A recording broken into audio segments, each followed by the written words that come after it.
married to a drug dealer.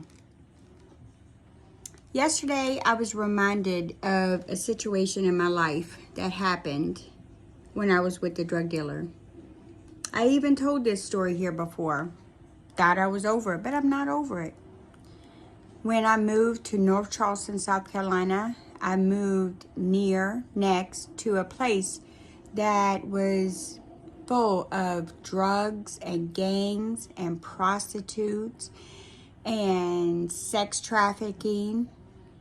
My cousins had warned me not to go near that place, but I didn't realize the street that I lived on was beautiful. It was palm tree lined. It was a beautiful street. I didn't know how close to the danger I was.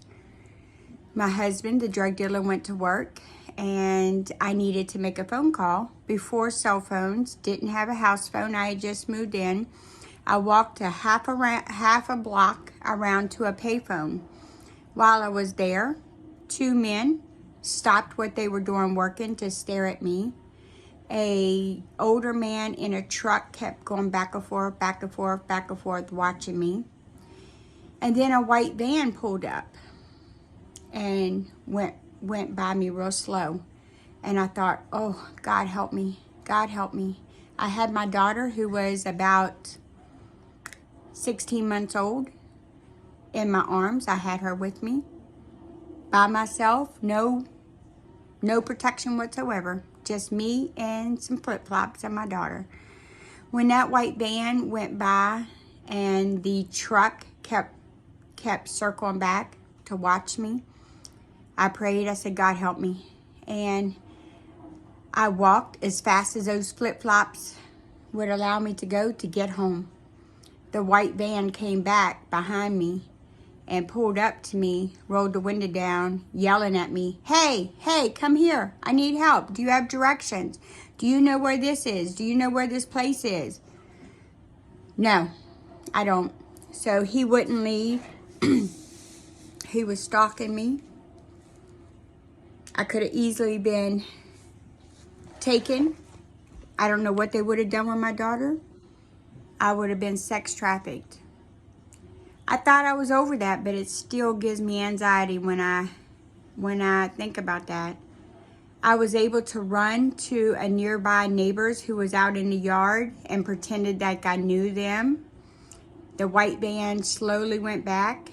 I ran into my house and woke up my brother, and we watched that van go back and forth for a long time, waiting for me, looking for me. That's how close I came to be trafficked. And my daughter, I don't know what they would have done. I still have anxiety over that. And it's been 32 years ago, but it's still, when I think about it, gives me anxiety. The book of 1 Peter, chapter 5, verse 8 and down.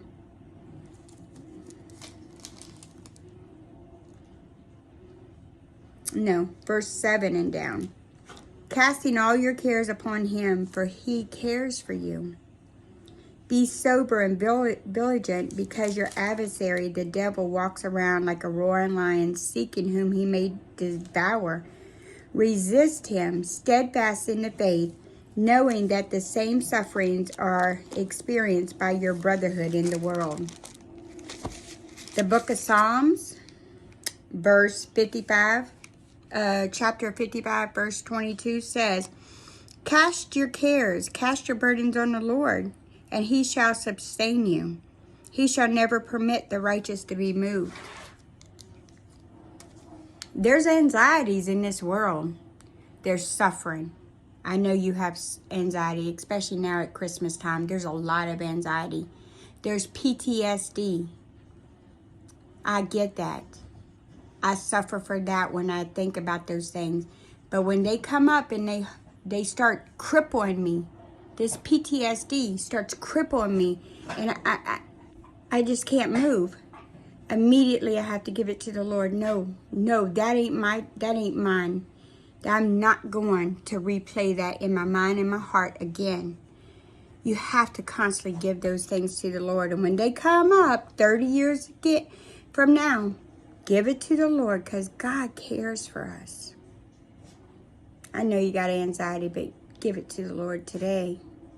Be blessed, saint.